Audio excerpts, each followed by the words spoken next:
Tu noteikti zini, cik grūti ir dabūt labu darbinieku.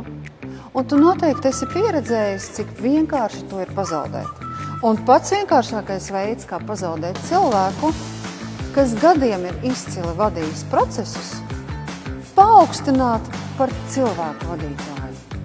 Tāpēc, ka procesu vadība, tas ir pilnīgi kaut kas cits. Un tajā brīdī, kad mums sākas cilvēku vadība, tur ir okeāns ar zināšanām, tāpēc, ka mēs ejam caur emocijām, caur cilvēka personību, caur viņa pasaules uztveri, caur viņa sajūtām, caur viņa jūtām, caur viņa sajūtām par viņa jūtām.